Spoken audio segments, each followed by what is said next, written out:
Dnes máme to požehnání vám představit jednu z těchto osvícených přednášek pod názvem Buddhistické příběhy.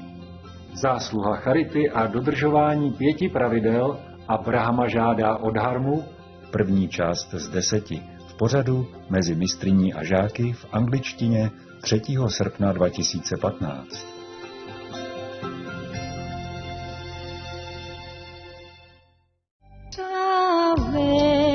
Bóng lạ nhà xưa chừng như đã mấy người mùa thu vườn sau thu ngập lá. 我今天有了那种了，不跟你讲。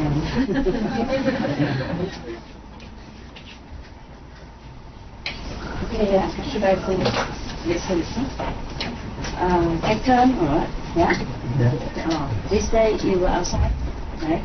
And then you come in, right? Very good. What to do? Huh? 我们明天要回去了，怎么让我们进来？不想回去？我们明天回去，所以让我们进来。啊 ，OK, that's very good. 非常公平。哦，这个感觉。明天要回去了。哦。I'm so sorry. 反正不管我在哪个国家都一样啊，都是中国人吗？讲中文吗？大部分是中国人。I don't understand. Why? 不管你在哪国都一样啊，反正要来还是要去。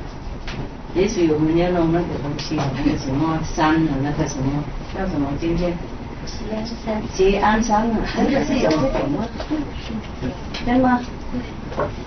他们怎么弄的？那个人在哪里？讲也许不对啊。台湾这么小，哪里有一个地方那么大的？他们在吉安山很大吗？有没有人知道？是你讲的吗 ？OK， 是谁属于喜安山的？喜安山哦，喜安山没有属于那边，不过知道哈。多大呢？啊？够不够给我们呐？啊？够。山这么大哈？一个山。嗯？一颗山。一颗山。一个山。一个山而已。对。应该够大。啊？应该够大。山那里多的，怎么能大呢？还有别的地方。不过不会够的。也许现在够。先去再说。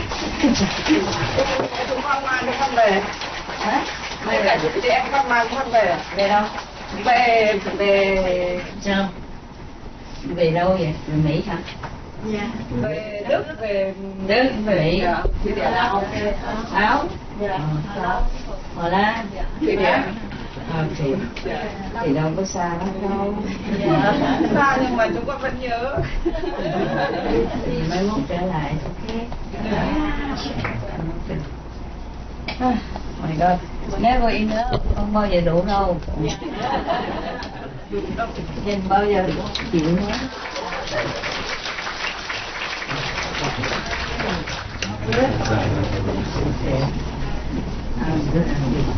Okay, take care.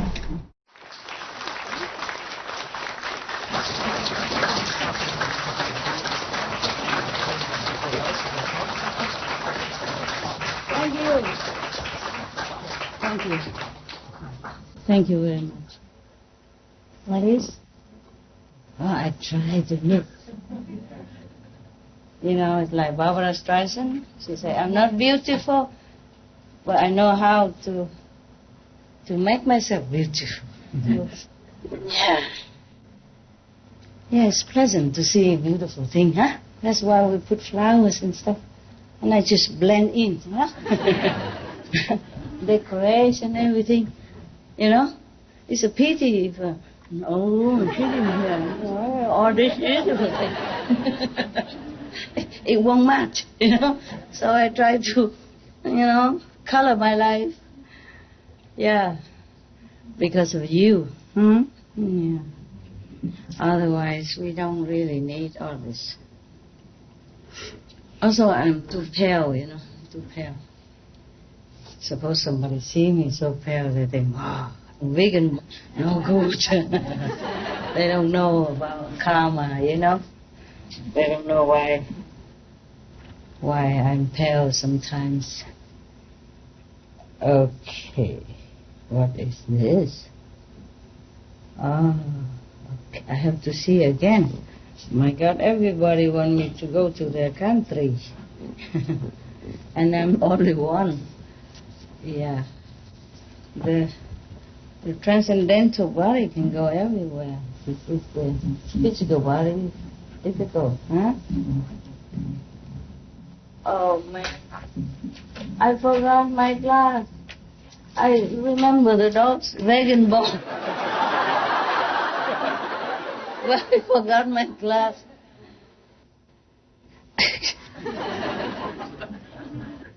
Dog's bone, vegan bone, I remember. But my stuff, I don't. Okay, you want some? Less food is all the time. You also want it for your dogs, but I don't have enough vegan bones here. These are from Taiwan, from my company. So we just, bought some for them. Look at Abby and Benny smiling. Right? You know this. Yeah. They're really smiling their way up to heaven. Wonderful, huh? Hey, look at the happy people. Yeah, so beautiful. So how is the food today? Everybody has enough? Yes. Good. Even if not enough, 1 or 2 days you won't die. I promise. This is a method to teach you how to die, no? Yeah. Originally, Kuan method is like that, how to die properly. How to die every day. Practice dying. So that when you die, you don't feel terrible, yeah? And you're used to it.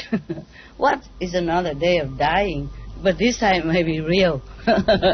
We should really thank the past masters, monks and nuns and scholars who had take time to record the Buddha's teaching after the master's nirvana. And also for the past and present persons, lay or monks or nuns who have really dedicated themselves, sacrificed their time and precious health or under any difficult situation to translate this so that I can read it to you. We have to thank them. And may they be blessed forever by all the Buddhas, past, present and future. May their merit be immense. May they be liberated forever. Thank you.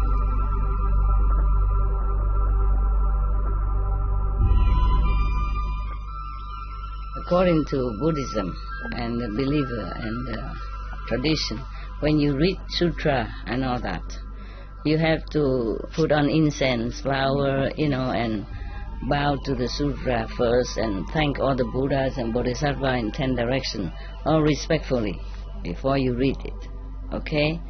And then you cover the sutra also with silk or, beautiful cloth, and I just make it more popular.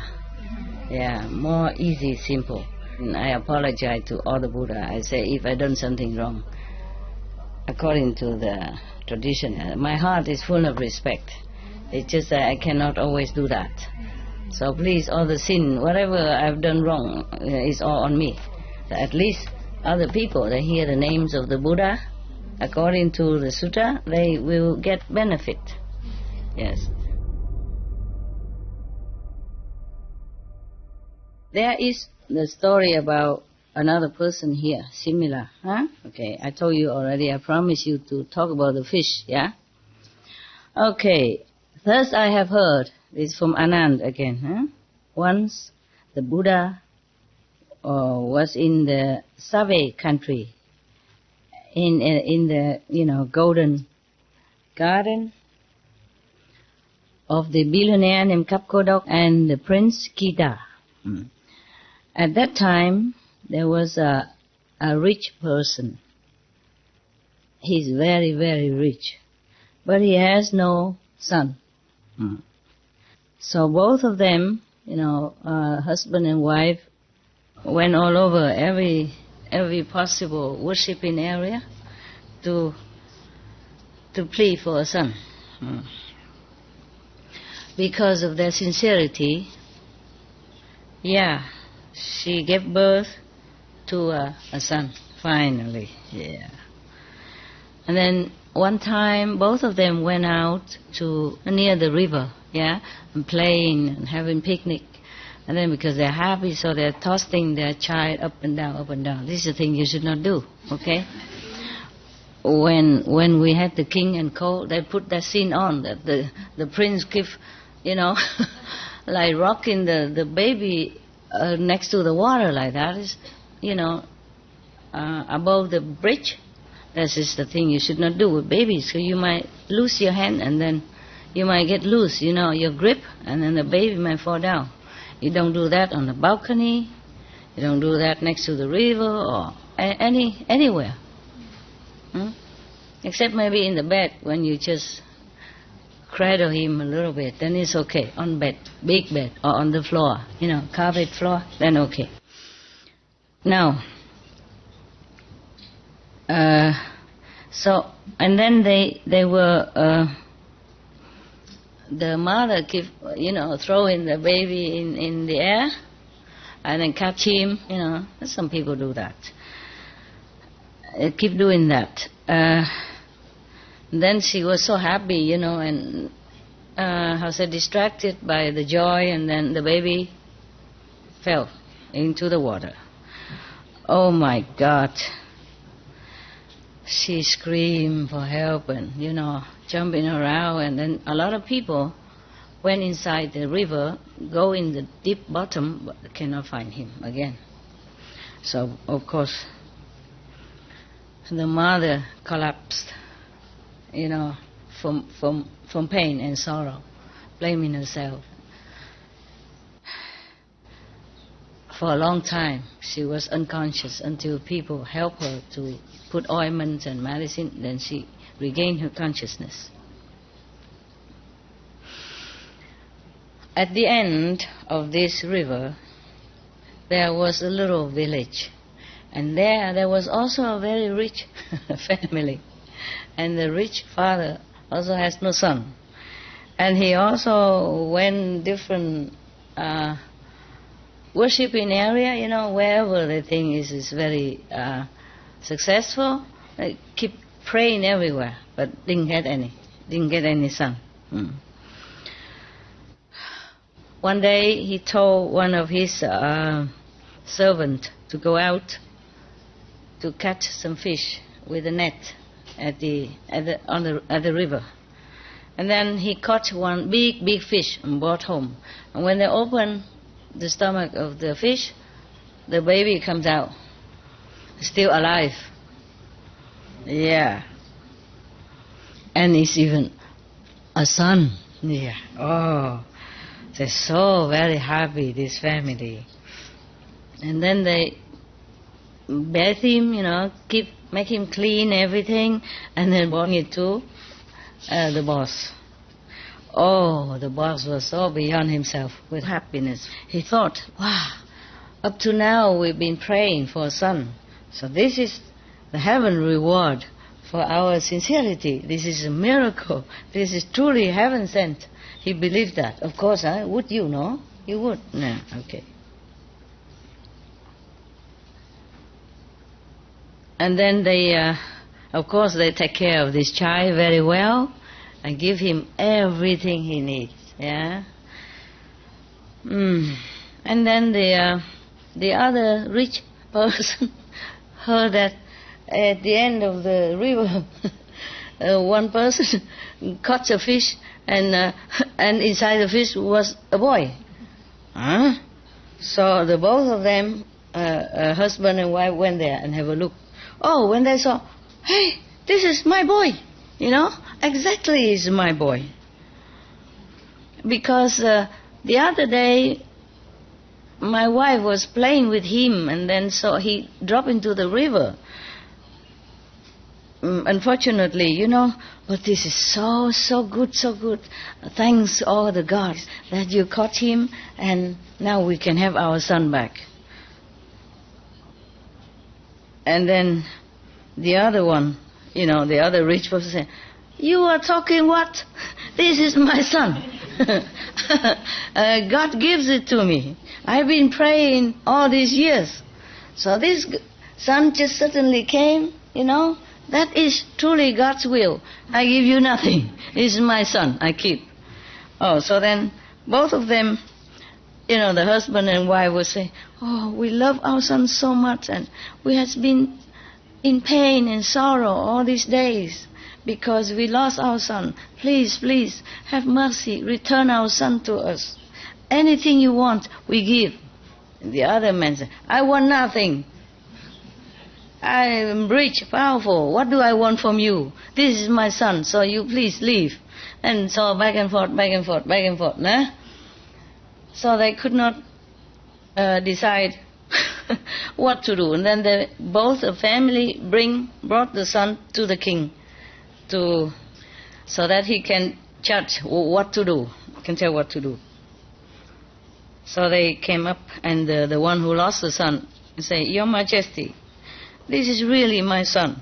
The other day my wife was playing with him next to the river, and he fell into the river. So this is really my son. Please be fair, and help us to regain our son.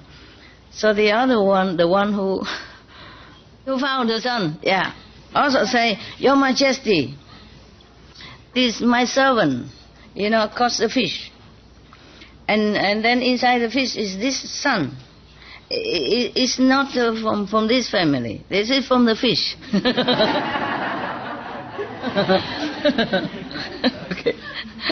Okay. So the king say, oh my God, only one child and two family claim him. So the king, he said, okay, this child, both family can raise him. Take turn to raise him.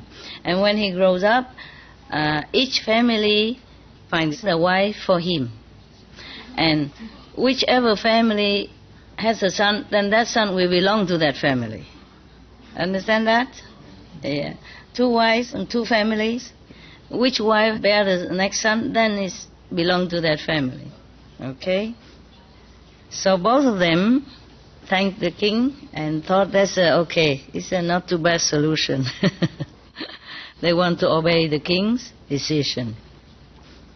So day after day, and day turned to months and years, and both the family raised him up, and both the possession belonged to him, and each family marry him a wife.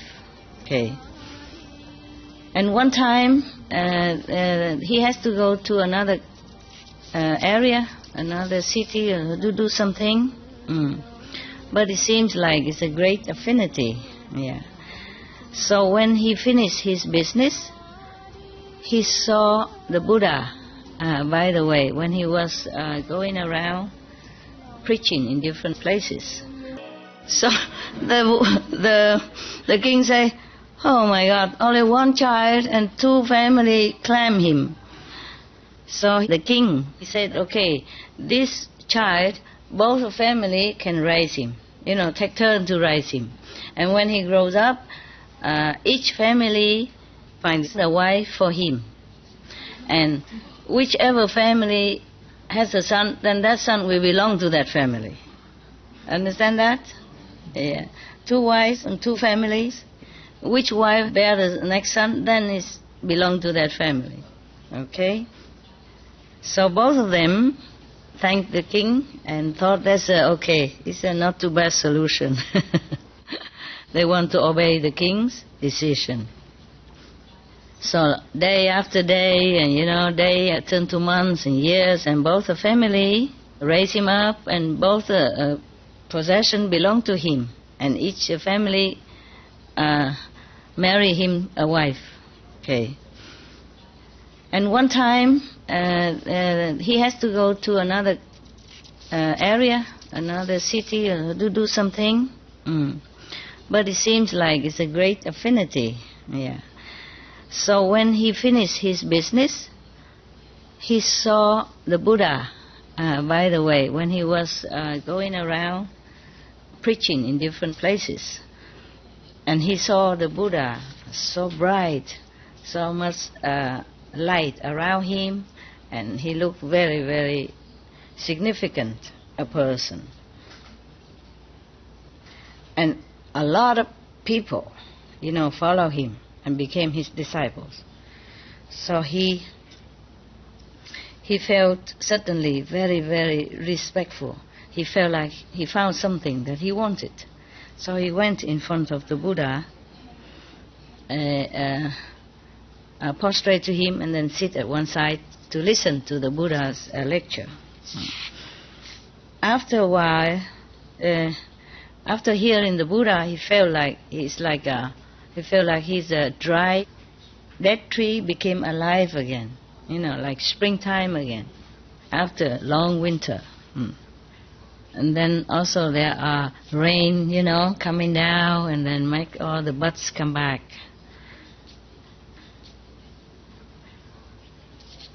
When he left to go home that day, he was so happy and excited. And then he wanted to become renunciate under the Buddha's protection. Everybody see the Buddha just want to become a monk and nun. Yeah. Even though, and it's like an iron will in him, like nothing will move him now, nothing will change that.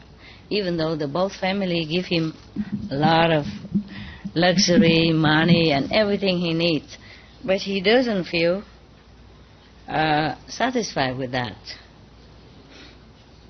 He feel all this possession and richness. It's just like the cloud in the sky, If a little wind blow and then nothing is there. As is like the form at the ocean, when the wave come in, there's some form, but after a while, nothing. Yeah. That's what he felt about the possession and the existence of this life. So he wanted really to become a monk. So he told his desire to both family parents. He said, "Beloved parents," something like that. When I was born, I already had this accident that the fish swallowed me up. Yeah. But luckily, I'm still alive, or else I would have died already. I would have lost my life anyway. Yes. So, and I think about that, and I feel that nothing in this life is really permanent. Nothing is really solid and lasting. Even I have beautiful wives, or high position in the society, or a lot of possession, I feel this is all impermanent. So I would like to only become a monk, and then practicing the truth, then it would be the best, the lasting happiness, the true happiness for me. Please let me go. Then both the family feel, suddenly also enlightened, open their heart and say to him, "It's all right if that's what you want." So both parents okay for him to go to become a monk. That's rare, huh? Normally one parent's already difficult. Two parents and also two wives as well. Oh, he's really lucky, huh? Don't you think? Huh? Yeah. Even just to go on retreat is already very difficult with the wives or the husband, not to talk about both parents, both wives, and all the friends, everybody, let him just go like that, huh? Lucky guy, my God. Wouldn't you like to be like that, huh? Okay, and then after that he went to the Buddha's residence, and he prostrate or bow in front of the Buddha and said, "Were Honor One, human body is difficult to attain. Physical life is like an illusionary dream." Yeah. So I sincerely want to leave it all behind and come here humbly beg you to accept me with your merciful heart, merciful compassion, to be one of your monk disciples.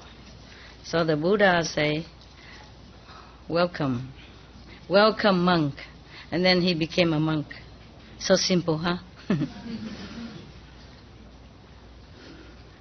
And then all his hair will be gone off, and then his body changed into the chasa monk's clothes.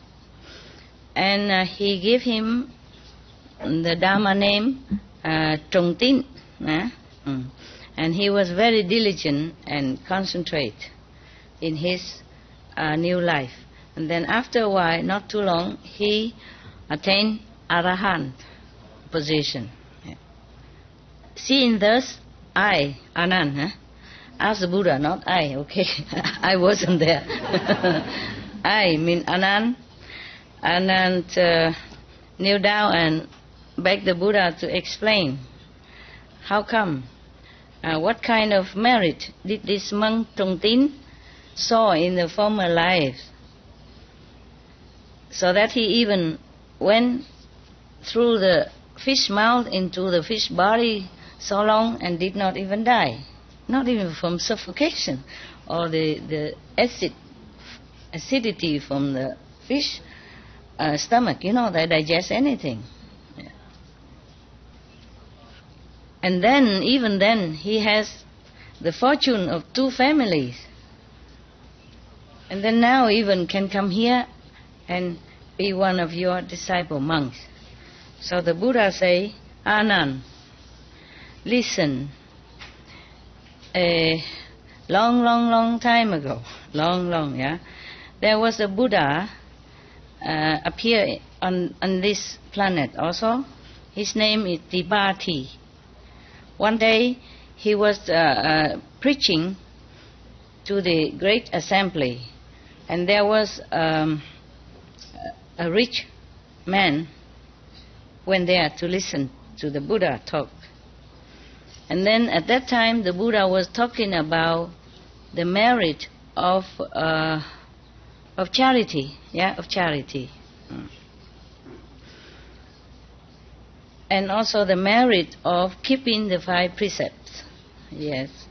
And then he was so happy, very glad to have faith in the Buddha. He was very, very happy, and very suddenly his faith in the Buddha, born in his heart. So he asked the Buddha to accept him as the lay disciple, yes, to take refuge in the 3 jewels, mean the Buddha, the Sangha, and the Dharma, the teaching. Buddha, the Sangha mean monks, and the Dharma mean the teaching. Of course, he also take the vow not to kill, not to kill and not to harm. Ahimsa, our first precept. And after that, after take refuge in the 3 jewels, he take out 1 golden coin and give it to the Buddha, offer it to the Buddha. Because of that, so life after life, his merit is, immeasurable. On this world, not many people can compare to him. Yeah, in richness and merit and health and all the good things that he has. Yeah. Anand, that rich person at that time, this now is a Trung Tín monk, Bhikkhu. Bhikkhu means a high monk already. Yeah. Sami means lower monk, just novice. So he's already Bhikkhu, meaning high monk, high priest. from then on, from that time until now, Trung Tín has enjoyed richness and honor for 91 aeons. Imagine, just a number, but meaning a lot. Yes. Because you will see that Buddha always mentioned that if somebody has a lot of merit, he would say 91 aeons. Buddha love numbers. Yeah, you know. The 8 noble paths, the 4 noble truths, the 12 affinities, you know. Huh? The 3 jewels. etc. Yeah. And 84,000 means to enlightenment. Yeah. 18 arahant, 500 bhikkhu, whatever that is. Huh? He likes numbers. Just to make sure that the assembly understand, yeah? Because without a concrete number, maybe people cannot grasp it very well. Just say, oh, it's a numerous lifetime. It's a numerous, how long is numerous? I keep thinking, you know. So he just has to give them a number, yeah? Yes. And the 5 precepts, the 10 good merit ways and all that, everything he has a number. So make sure that everybody cannot argue anymore. Like, do only 4 is good enough or not? No, 5. Okay. And then because of that, and nowadays he could enjoy both prosperity and richness from both families.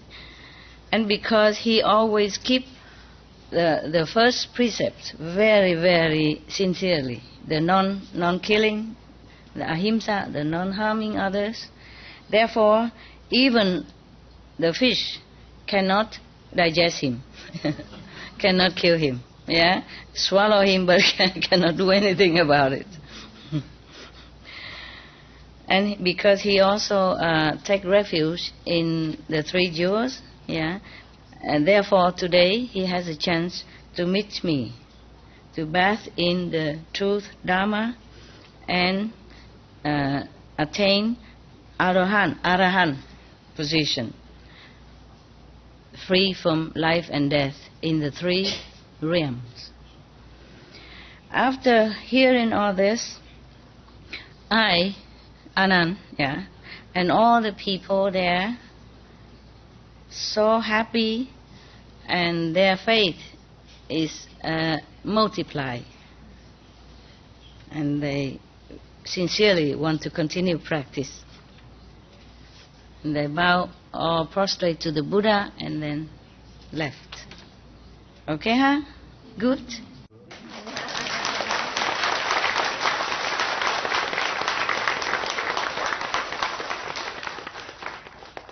This also that is another short story. Yeah. Any question? You see, keeping just even 5 precepts, yeah, especially the non-violent precept, no killing. The Buddha don't tell lie. He's a Buddha already, yeah. Life after life, he sacrificed a lot. Therefore, he became a Buddha. That is for ordinary sentient beings. Yeah? Ordinary person can attain Buddhahood by being sincere, morally stable, keep the precepts, and sacrifice for others. But the Buddha was very extreme. I tell you one story, okay? Yeah. One story. One of the sacrifice. Otherwise, if I read all of this sacrifice, it takes forever. But one day, if we have more time, I will read it. Yeah? It's a lot. And my talent of translation nowadays is terrible. So I read a short story. Charming way. What? The translation is very charming. So it's Very really enjoyable. Thank you. Typical. She always praised me. She always make me feel good. Thank you. Okay. So I couldn't find the other one, so I just read one. The one of this is similar, okay? A little bit extreme also. The Buddha, he sacrificed everything so that one day he will become Buddha. Whenever he sacrificed something, he vowed that from this merit, I just want to be Buddha. I don't want to be the Brahma. I don't want to be Vishnu. I don't want to be the king of the three worlds or nothing. I just want to be Buddha, enlightened master, so that I can help others enlighten and lessen their suffering. Yeah, that's why. But life after life, yeah, countless lifetime that he sacrificed a lot. That's why I told you I don't want to be a Buddha. I don't want to come back and be Buddha. If it has to be so many lifetime like that, I just practice Kuan Yin method. Yeah. Okay. Oh well, because before many lifetime he was even king and queen and all that. What time is it now? Maybe we could do it, huh? Are you sleepy? Okay. Okay, then I try to read this one. Maybe just half and tomorrow another half. Okay, huh? Yeah. Just to let you know why I say I don't want to become a Buddha. Okay. This chapter, title, Brahma asked for Dharma, the truth, the teaching. Thus I have heard. One time the Buddha in the Save country, in Thiên Thỉnh ashram. He has another ashram. Nah? People keep offering different ashrams so he can come and go and stay with his monks.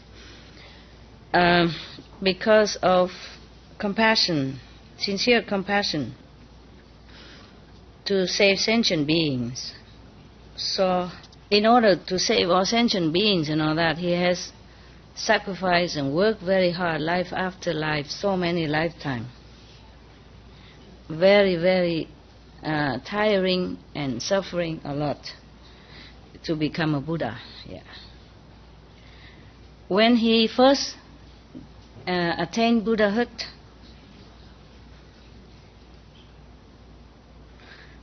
he felt like it is so difficult for anyone on this planet to aspire to Buddhahood, because he has been doing so much sacrifice and suffering. Understand, life after life, he can look back and see. So he thought, no one can do this. Yeah. So he thought to himself, it's too difficult, too difficult. All the sentient beings, their ignorance is so deep, so profound, and this ignorance is like poison into their system, yeah, into their mind and their soul, their heart. So their mind, their heart is very chaotic, yeah. It's not stable, not in good condition, and their concept is very narrow. Their wisdom is zero.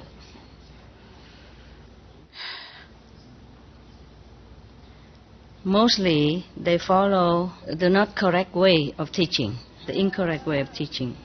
So difficult to now teach them the truth and to bring them into the right path. So he was shaking his head. He said, even so, in this case, even if I continue to stay in this life, it's useless. No use. It is better, maybe I go to the emptiness of nirvana. It's better. When he first attained Buddhahood, he felt like it is so difficult for anyone on this planet to aspire to Buddhahood, because he has been doing so much sacrifice and suffering, life after life. He can look back and see. So he thought, no one can do this. Yeah. So he thought to himself, it's too difficult. All the sentient beings, their ignorance is so deep, so profound. And this ignorance is like poison into their system, yeah, into their mind and their soul, their heart. So their mind, their heart is very chaotic. Yeah, it's not stable, not in good condition. And their concept is very narrow. Their wisdom is zero. Mostly they follow the not correct way of teaching, the incorrect way of teaching. So difficult to now teach them the truth and to bring them into the right path. So he was shaking his head. He said, even so, in this case, even if I continue to stay in this life, it's useless. No use. It is better, maybe I go to the emptiness of nirvana. It's better. And then the Brahma, the king of the third world, third level, he looked down and he heard the Buddha's thought. So he flew from his throne from the third level down in front of the Buddha. He greeted the Buddha very respectfully, humbly. And then he kneeled down with his palm together, respectfully say to the Buddha, I prostrate to you, World Honor One. Just now, I receive your thought that the all beings on this planet are so difficult to teach, and then you want to enter nirvana. Because of that, I came here and begged you to stay on this planet to give the teaching to all beings. Actually, this word is mean Thỉnh Pháp, meaning like initiation, kind of, Yeah. So that the light of the truth will spread all over the world as well as in heaven. So all beings will bathe in your merit and your blessing. Then they will be liberated from life and death, and from the lower birth of animals or devils, ghosts, hungry ghosts, and in hell, etc., etc. And they will be peaceful in Buddha's land. Please be compassionate and open your mercy to accept my request. It's very difficult. They have old type of writing, very, very respectful and a lot of prostration to you and this and that. It's very difficult for me to translate into modern language, Yeah. Even if they don't prostrate, they would say, I prostrate, meaning very respectful. Or maybe they touch a Buddha with their head, or maybe not. They would just say very humbly like that, as if they're prostrate. So the Buddha said, oh, you have such a good heart and pleading for all beings. Okay, then it's not so bad. But I observed, that all beings are so covered with the ignorance dust of life, and they only run after sensual pleasures, high position, name and fame and richness, and they just eat and sleep, indulge in physical pleasure, in anger and in hatred, and their heart are so blackened, has no wisdom in it. So I think even if I stay here on this planet, it's useless. It's a waste of time and energy. Therefore, I want to go to nirvana, enjoy, better. So the Brahma king, the Brahma god, say again, I prostrate to you, honor one. Just a saying, may not be that he prostrate physically. It's just a very respectful talk, Like I bow to you, or honor one. Please, have mercy toward me and all others in the heavens as well as on earth, because we are covered by the ignorance way, life after life. They don't know where to go. Day and night they are just fetters in this kind of bondage, don't even know when they can be free. So please have mercy. They say it better than this, but I just make it short. Even he begged for heavens as well, heavenly beings, in the three worlds. Not just the humans are ignorant, Heavenly beings also, after their marriage is finished, their flower on their head, the light on their head would be dim and wither, and then they die. Either be born again in humans' world or in animals' world even. If there's no enlightened master been teaching them since they were on earth already, then even in heaven nobody teach them. They had no master. They belong nowhere. They just enjoy the heavenly pleasure for a while, depends on how much merit they had, and then they die like everyone else. And then they're very sad before they die, because they know exactly they are dying. It's not like us even. We don't even know, so boom, we die. Okay, fine. It's quicker. You don't have to spend days or months or weeks worrying about you dying and knowing where you're going.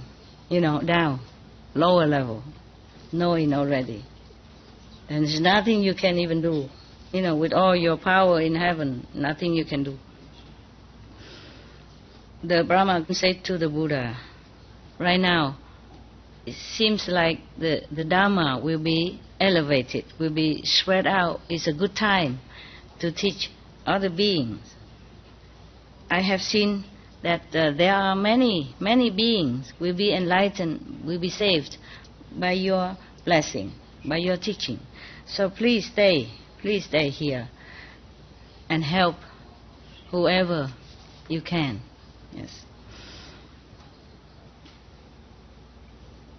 Because I remember in so many countless lifetime, countless kalpa, countless eons, because of us, all beings, that you have gathered even just one stanza of the truth, or one quadrant of the truth, because you wanted to know the truth so much. So even you sacrifice your own life, you forsake your wife and children, you sacrifice for the truth. Very scary, very frightening in way. No one can even do what you did all this lifetime. Because of that, because of all this, and now you have become Buddha. Because of us that you wanted to become Buddha, and because of us that you sacrificed so many lifetimes. So now you have become Buddha. Please don't forsake us. Yeah. I feel goosebumps too. I feel very touched too. For what he said. Yeah.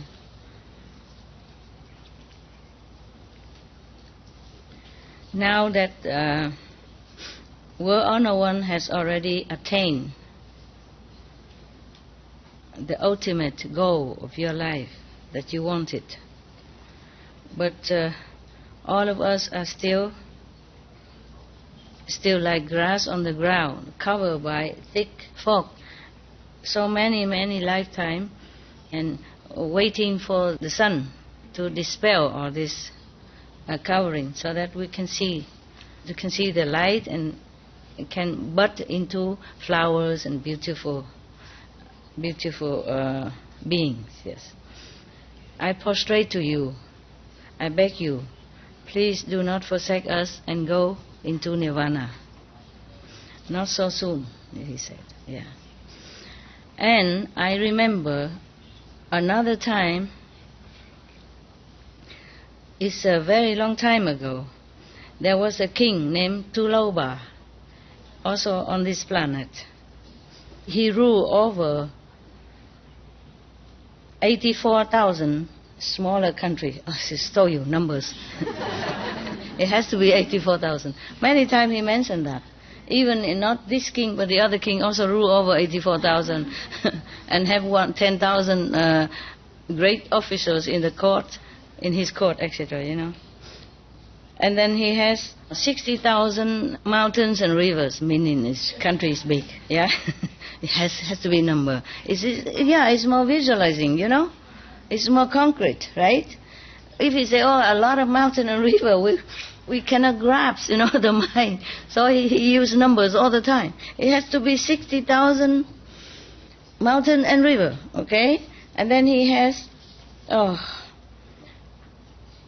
800,000 smaller, what is it, like in Africa stuff? Tribe, huh? Yes, those are tribals, yes. And then he has 20,000 wives.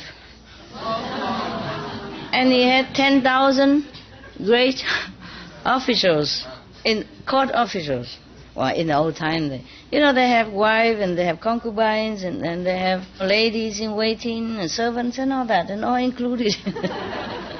Because once in the former life, in the former time, even recently, like say Qinglong dynasty or something like that, you know, not far ago, not long ago, the king always have a lot of ladies, yeah? He has one wife and two second and third wife. In case the first wife cannot bear a son, then the second wife or the third wife. Or maybe the first wife is in a bad mood, then he go to the other. So it's convenient. No need to wait or beg her to reconcile or thing like that. If he's a king, you know, he can't just say, sorry, honey, come back. She went back to mother and then he went to the second or the third. He's a king, yeah? And then apart from that, he has concubines, which he probably never touched, never seen. But he must have. It's for his dignity. I don't know why they do that. And so all these virgin maidens had to offer themselves to the king, either voluntarily or by force, yeah? And then they would never, ever marry anyone else. They belong to the king, even though the king probably never saw them, never have anything to do with them. But they have to be there for him, in case he ever wanted. And they're not allowed to marry anyone else. Yeah. If they have, kind of side affair with anyone and caught that is chop head, both. The boy and the girls. Yeah. And all the boys are useless anyway. They are eunuchs. You know what I mean? Yeah. All cut, chop. Useless. So that's why he has a lot of wives. He wants to make sure all the boys are chop. Chop off, you know where, right? So they cannot mess up with his 2,000 wives, 20,000 wives. My God, what can the king do with 20,000 wives? I'm telling you, even one wife is a big headache already. What's he doing with 20,000? But this is a tradition like that. Kings have a lot of wives. He take any he wants, any of the concubines. Or maybe he doesn't, but it's there for him all the time. Understand? And then they do something else then. Maybe they serve the queens, they do something, just a pastime. Or play with the eunuch, yeah? Okay, yeah, I'm talking a lot. It's not Buddha stuff, huh? Yeah, but just in case you don't know. Just in case you wonder why the king has 20,000 wives. Oh, yeah, this is the way it is, Yes, the way it was, huh? Okay. And nowadays, if you have second wife, whoa, trouble with the law or whatever, you know what I mean? Yeah. What, love? It still exists? Where? In Arab? Maybe in some countries, some smaller countries. Kings or maybe... Yeah, not only the king in the old time have many wives. The court officials, or any rich person, any rich man, he has 7, 10, 20 wives, no problem, or more, And then whoever is not caught by his blue eyes, then they become like more or less a servant, yeah, doing things in the house, serving the big wife or doing anything. Yeah. But whoever among them bear a son, then the elevated status, become the third or fourth or fifth wife, whatever. Yeah. Has to be son, okay? We women are nada. In the former time we are nothing. Always a man. Maybe that's good. That's why God made me come into this woman body, just to show him. Just to show him that we women can do some. It does affect what you do. It has some effect, yeah? Yeah. Nowadays we have many prime minister women, president women. Thank God, huh? Thank God. And high officials also women, yeah. And a high banking official woman, yeah. Like Christine Lagarde, for example, yeah. They're all powerful now. They're powerful. Even India have female president, yeah. Before, no? Maybe still there. Not Indira Gandhi. Recently, a new one.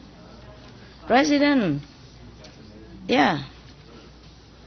Not Indira Gandhi. No. Now. Few months ago. Yeah. No, Pakistan is another one. What did you say? Yeah. She president or prime minister? President. She was president. She told you. You India, you don't know nothing. Yeah, what did you say? She's the president. Yeah, you good. Now you know. Okay, just so rare to have a president and you forgot. Huh? This is a thing that you should never forget, right? It's so rare. So rare. What? I'm also Indian. You are Indian? Oh, you look like Indian to me. Blonde hair and all. Blonde hair and fair skin. We're Zoroastrians in India. Oh, yeah? Yeah. Good for you. See, woman, we know more than you, huh? Look at that. What kind of Indian is he? Huh? Just eating curry and doing nothing and don't even read the newspaper, don't watch the television. What you been doing all this time in your life? Okay. I don't understand this kind of man, do you? No. Where else? Where were we? Okay. I remember the Brahma God, the God of the third world, the highest level in the third, in our physical spiritual dimension. Yeah. Lower physical spiritual dimension. Even Brahma came and begged the Buddha, the enlightened master, to teach, to enlighten him and all his heavenly beings, not just the humans, not just this physical level. Because Brahma also one day kaput. Yeah, when his time gone, his world also dissolved, just like our planet one time, or not. You see? So he came and begged the Buddha. Also now he said, I also remember your world honored one. World honored one is one of the respected title that people address the Buddha. Okay? Yeah. He has many, like world honored one, Arahant, enlightened one, Buddha. Okay, like that. Or also heaven and earth master. Also many names like that. It's just honorary title, honor title. He has 10 honor titles, but I don't remember all. That's enough for you anyway, okay? 10. Also 10. We can't run away from numbers with him. Long time ago, there was a king named Tuloba, also on this planet. He has, already say many thousand already, huh? Okay. And then at that time, his moral, his fame, and his power, no one can compare at that time.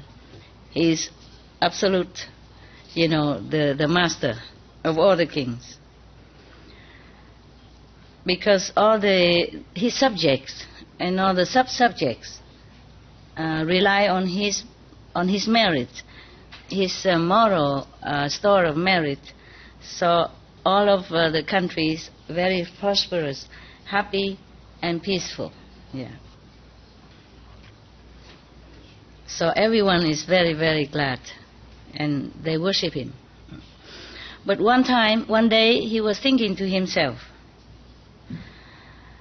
concerning material possession and comfort, I lack nothing.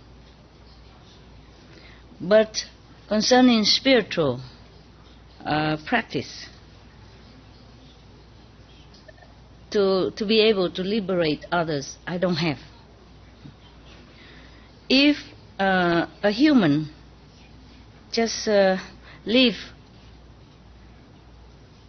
with material gain only, or following sexual desire, thing like that, physical desire, then the heart is just like trees and wood, yes, or pebbles and stones. And then to invite for disaster come into this life. That is being born, painful when you're born, painful. It is said that when because we say, why is the Buddha including being born as one of the disaster, for the human being?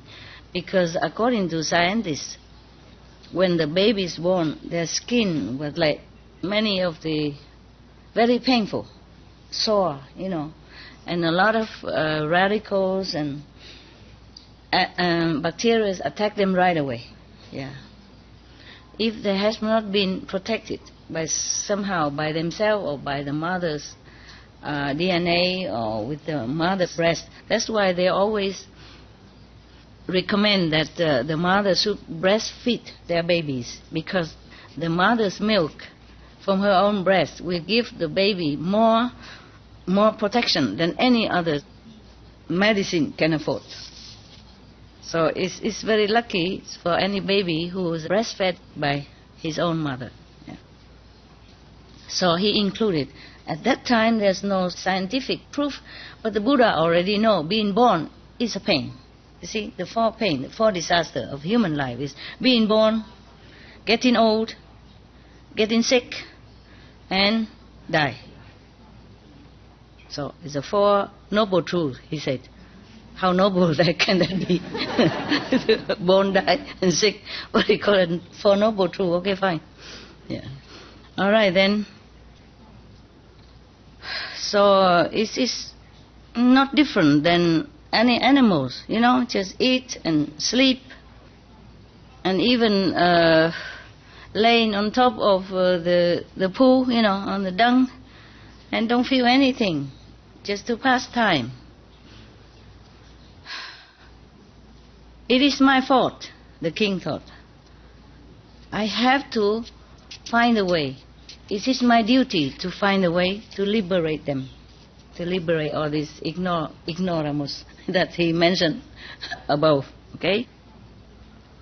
After thinking first, he posted messages, and a flyer everywhere, taping on the walls everywhere, and asking all the people under the sun, anyone who knows about the truth of enlightened saints to liberate other beings, can come and teach me. And then whatever that person wants, I will give, without reservation. Yeah. He probably thinking just all the store of jewels and money and, even his kingdom or even his throne. Yeah. So, there was the God again, the lower God of the astral level. Hear about that, see that. So he want to come down and test the king. This boat, there's nothing better to do than making trouble. Yeah. Story after story, you will see all this kind of God keep coming down making trouble for the Buddha. The poor Buddha, the poor Buddha to be. He's just a mortal, right? He has no power, nothing. He has only a sincere desire to liberate other beings, his subjects, for example. And then they have to come down and make trouble. You see what trouble he make. You will see. You will see, and you cannot love them. Thank God we're not going there. We pass by, yeah? Hello, and say sayonara. Pass by the astral level. But be respectful, huh? Otherwise he come and test you, and then I don't know what to do. Okay. This god Koti Samong, he's one of the king in the, probably astral level. He came down. He changed himself, he used a magical power to change himself into a vampire. Yeah. The face is very, very blue and green. No, green and blue. Sunlight. I mean, it's a glowing green kind of, ugly green. And his eyes is so red like blood. And his teeth are as big as the banana. And it protruded out like fangs, banana, banana, banana. Probably his mouth would look like a bunch of banana. Okay, must be scary. Yeah. Yeah, and then his hair is growing upward, standing up. Probably he used some kind of spray, gel, hair gel. Probably bought it from supermarket and take it up like those junk nowadays, punky people. No, hair all stood up. Yeah. And his mouth, the fire comes out from his mouth. I guess he has some oil inside and then pull out, like those people. And then, these circus people, they can do that. Probably that's what he does. No, he's not. He's just making trouble. He's just making himself look like trouble already. And then he came in front of the palace, torn away the flyer, and then said to the gatekeeper, "You, go inside, tell the king, I know the truth. I will teach him. Let me in quickly. If he wants, I will teach him." Okay, the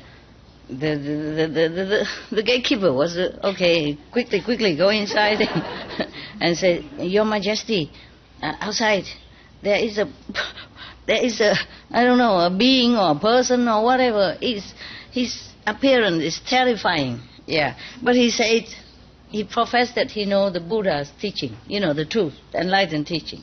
So he wants to come in and teach you. Please tell me what to do.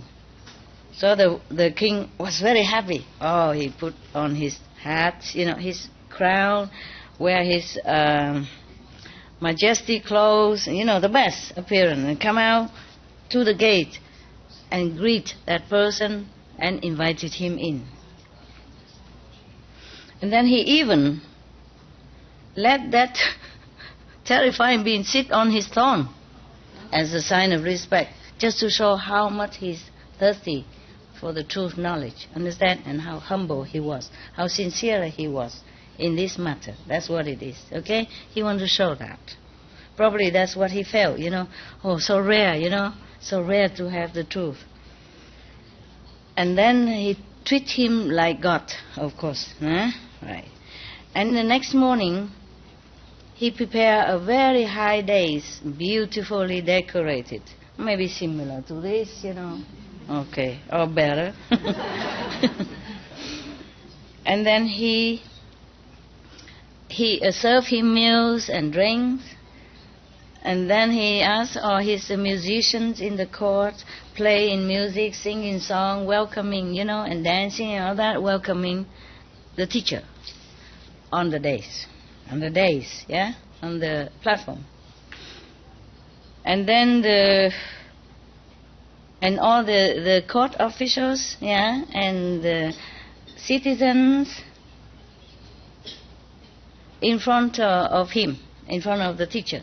And the king come out, greet the teacher, and kneel down, prostrate in front of him, this terrifying person. Imagine, huh? He must be really, really sincere. And he prostrate in front of the teacher, this terrifying vampire looking, and requested, plead for the truth teaching. So the vampire said to him,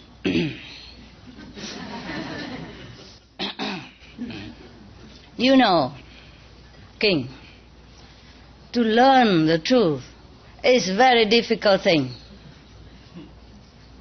You want to hear it? It's not easy. I'm warning you. Okay? Not teaching yet, just warning. And the king say, very humbly, yeah? Please, sir, please have mercy and compassion and on us, yeah? We are ignorant. We don't know how to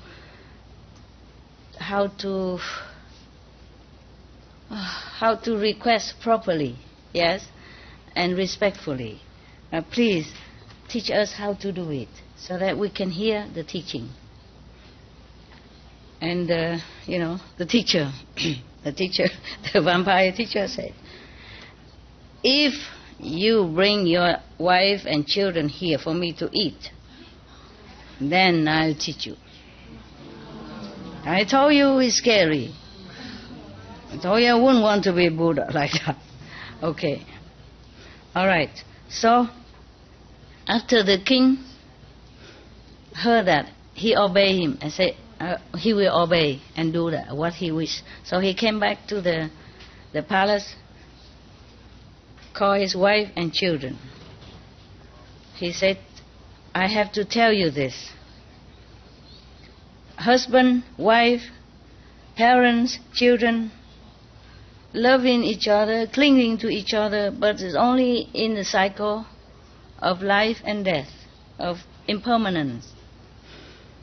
Even so much love one day must separate. Even so much attachment one day must cut asunder by death or disaster or sickness, anything in this world is not real, is not permanent. So because I want to find a real way, the truth, in order to liberate myself also, and for you also, meaning the wife and the children. Therefore, I want you to offer your life to the teacher, because that's what he wanted, so that I can learn how to become Buddha. What do you think about this? The wife, not you. The wife. I'm still telling the story. So, they agree. They kneel down in front of the king, say, we will obey your command. Yeah, just like that. Probably at that time, the wife must absolutely obey the husband, the children also. But maybe because they also know this is for good cause. You see, probably the king is such a true seeker, sincerely true seeker. And so the wife and the son already knew that, yeah? And also became used to his idea and his way of, searching already. Huh? Abraham? Yes. Yeah, he also sacrificed his son, but then finally the God didn't kill the son. Yeah, but he killed the goat. What kind of God? Oh, maybe it's just symbolic, Yeah, he probably won't kill the goat either. What kind of God who need to eat the goat anyway? Then I won't worship him. But the Buddha was so desperate, he was so sincere, and so pure in his heart, that he doesn't doubt 1 second this kind of teacher, who even asked to eat human flesh before he even teach the truth. You understand? Nowadays, even you would say, I won't do it. You know what I mean? Yeah. Probably I also say, I won't do it. Yeah. But he was so pure, so sincere, so desperate. So they do that, okay? After having obtained the agreement from his wife and children, he brought them in front of the teacher, of the vampire-looking teacher, and gave it to him. And then the teacher in front of the whole assembly, take them one by one, eat them. Yeah, I'm telling you. In a blink of an eye, he finished them. Alive. Everybody sticking his tongue out and, and shake their head and, you know what I mean, yeah? Oh, God. Everybody was so scared, so frightened, and so disgusted. I would be, too. We would be. At that time, all the court officials and the citizens saw that the king doing such thing, they don't like. They don't agree with that. They don't feel satisfied with that. And then they feel that the king is too superstitious, too stupid, too crazy in his belief. Yeah. But they do not know truly that the king do all that other human could never do, because he truly want to find a way to liberate others. Yeah. So he sacrificed. The officers, and the citizens, they were just like, they compared it, just like those frogs that lay in the bottom of the well, doesn't see anything else except the well, a little sky in the well's mouth. Okay, after, he say, to be able to see far, yeah, and know wider things, wider knowledge, not every mortal can understand. Yeah. So nobody understands the king, that's what I meant. Yeah? Okay. Now, after eating all the beings there, the wife of the king, the queen and the princess, he read this stanza. It's a stanza, right? Four sentence. It's a stanza or it's a quatrain? Quatrain, okay. He read this to the king. He say, everything is impermanent. Oh, don't we know that? If you're born, then you suffer. You have to suffer. Meaning, if you have a human life, then you suffer. Don't we know that? Yes. If the king just came to us, even you can tell him. Right? No need to offer the wife and the children. So, everything is impermanent. If you're born, then you will have to suffer. The five senses, yeah, has no real substance. I and everything I possess is all illusion.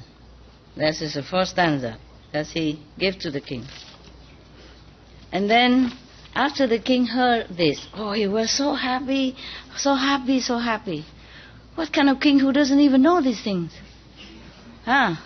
Yeah, I guess it's different when it's spoken by somebody with authority and enlightenment.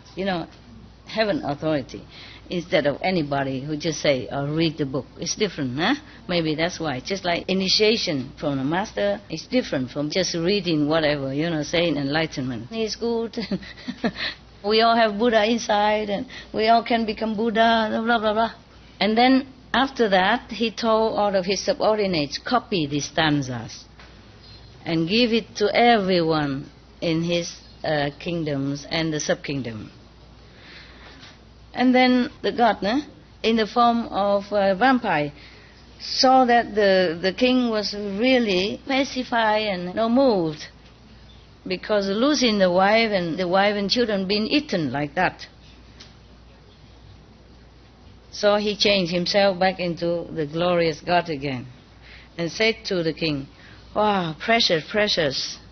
Yeah, Your Majesty really respect the truth.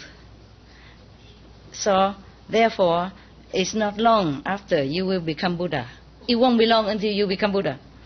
And then after that, after he spoke to us, the queen and all the princess, return back to normal. Yay! Yay. What a test, huh? Oh, goosebumps. Telling you. Just, as normal. Alive. So, World Honor One. The King Tuloba at that time is you. It was you. Buddha. It was you. In such a long time before, you sacrificed so much for the truth. How come you have the heart now to forsake us and go to Nirvana? Yeah. And then he said,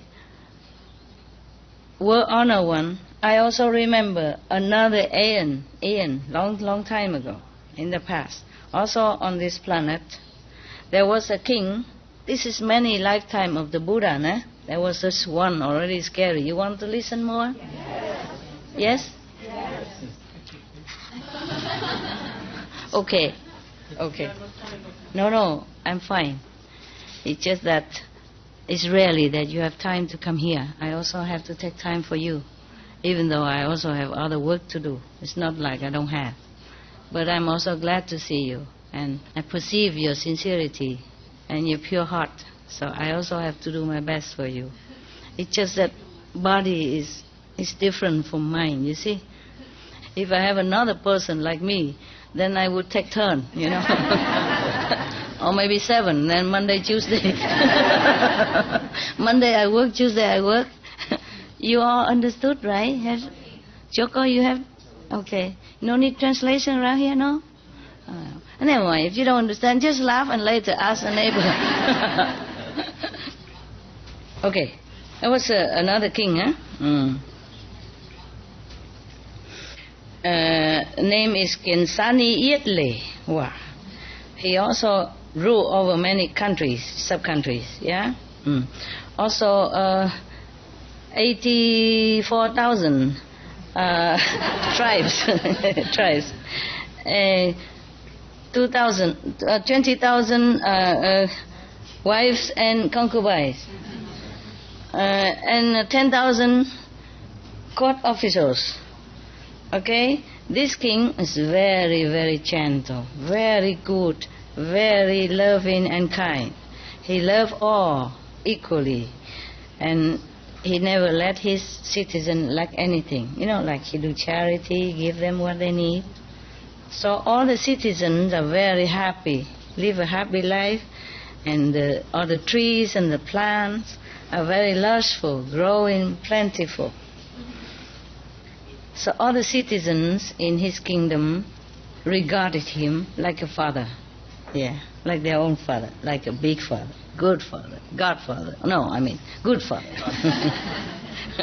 We don't want to talk that word because sometimes, the thing is a movie. That movie. It's a new story? Huh? Is this a new story now? This is a new story? New one. New one, okay. Yeah. What's it called? It doesn't say. It's still part of the story. Oh, this is a continue. Oh, okay. The second story of the Buddha's past life. Oh, The first story already done. Okay. Or the queen come back to life. Queen, children, is everything okay. This is another country, another lifetime. Okay? Another past lifetime. Right. Okay, Bodhisattva? Yes. Savana? Got it? Yeah. So, it just looked the same because you have 84,000, 21,000 wives. I told you, it's just a symbolic number. Yeah? So that's why she's confused. Because she thought, how can every king have the same? But it's just a Buddha talk, He just tried to get it drive into the mind of the listeners so that they won't forget. Yeah? If you just say, so many queen, many sons, then they think, okay, many. But if you say 84,000, wow, that's a lot. You see? Okay. One day the king sit on his throne and was thinking thus, I attained this high position in the world. Is, very respectful, reverent position. Because in the past life, I probably done many good deeds, yeah? And now all my citizens enjoy prosperity and happiness.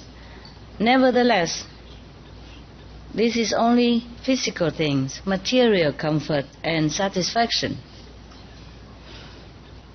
Concerning physical comfort and material satisfaction, one day it will disappear. Any material things will disappear or kaput.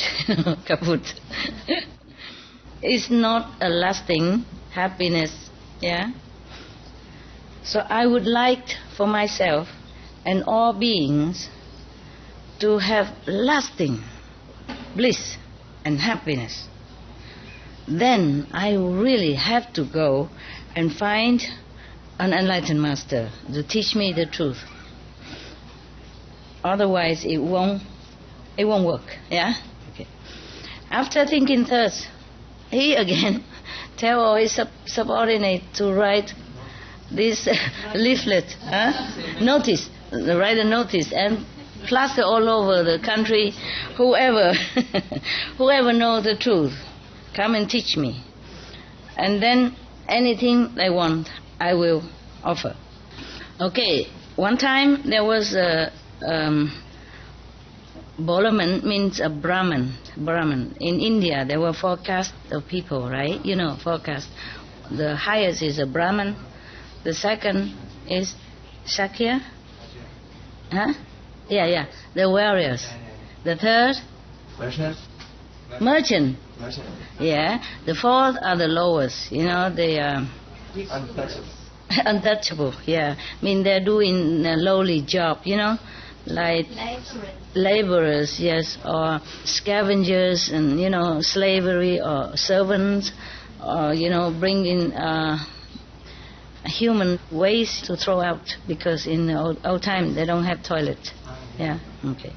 These are the lowest one, and nobody touch them because they believe, for example, if a Brahman touch this lower class, then his class also change into low class.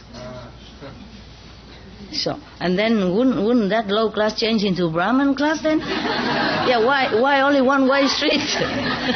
Right? Why only one way street? Okay. So one Brahman